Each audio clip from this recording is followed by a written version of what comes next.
ভাই টেকনো এটা কি স্মার্টফোন নিয়ে হাজির হয়ে গেল না। এই ফোনটা এখন আপনি মার্কেটে পাচ্ছেন না, বাট MWC-তে কিন্তু ওরা এটা শোকেস করছে। কয়েকদিন আগে ওদের পেজ থেকে দেখছিলাম এরকম একটা জিনিস শেয়ার হচ্ছিল, দেন আমরা আমাদের স্যামসাং পেজেও আমরা শেয়ার করছিলাম। বাট জিনিসটা যে এত শীঘ্রই নিয়ে আসবে আমি জানতাম না। হয়তো ভবিষ্যতে আমরা কমার্শিয়াল ডিভাইস পেতে পারি।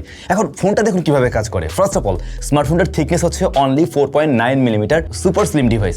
বাট এই ডিভাইসের সাথে আপনি এক্সট্রা আরও ব্যাটারি ব্যবহার করতে পারবেন। আপনি চাইলেই ব্যাক সাইডে একটা ব্যাটারি অ্যাটাচ করতে পারবেন এবং সেটা ম্যাগনেটিক ভাবে লেগে থাকবে।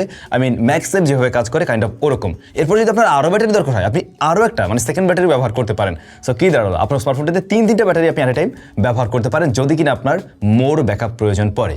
এত গেল শুধু ব্যাটারি, বাট এর বাইরেও ধরুন আপনার স্মার্টফোনটাতে এবারে আরও বেশি সাউন্ড সিস্টেম দরকার, একটু স্পিকারের মতো বাজবে, বড় সড়ো ব্লুটুথ স্পিকার যেমনটা বাজে।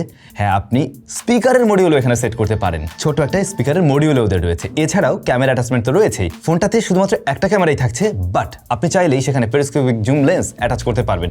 সেটাও ওই ম্যাগনেটিক সিস্টেমেই লেগে থাকবে। এরপরে আপনার যদি মনে হয় না আমি মিররলেস ক্যামেরার মতো বড়সড় লেন্স ব্যবহার করবো, বড়সড় সেন্সর থাকতে হবে, হ্যাঁ সেরকম অ্যাটাচমেন্ট রয়েছে এই ডিভাইসের সাথে ব্যবহার করার জন্য। সো আপনি চাইলে এখানে লেন্সটাকেও সুইচ করতে পারবেন।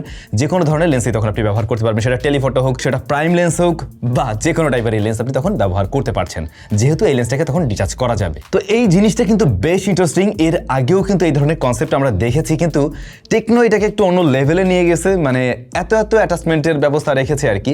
লাইক আপনার যদি মনে হয় যে আমি শুধুমাত্র একটা স্মার্টফোন নিয়ে ঘুরবো, দেন আপনি স্মার্টফোন নিয়ে ঘুরতে পারেন। আর যদি মনে হয় না আমি এখন ট্রাভেলে যাচ্ছি, আমার বিভিন্ন কিছু দরকার আছে, আলাদা ক্যামেরা আমি ক্যারি করতে চাই না, আমার ফোনের সাথে এই সমস্ত জিনিস থাকলে চলবে, জিনিসটা কিন্তু বেশ ইন্টারেস্টিং। এখন দেখার পালা কখনো আসলে এটা কমার্শিয়ালি আসে কিনা। বার্সেলোনা MWC 2026-এ ওরা এই জিনিসটা শোকেস করছে। ইন্টারেস্টিং।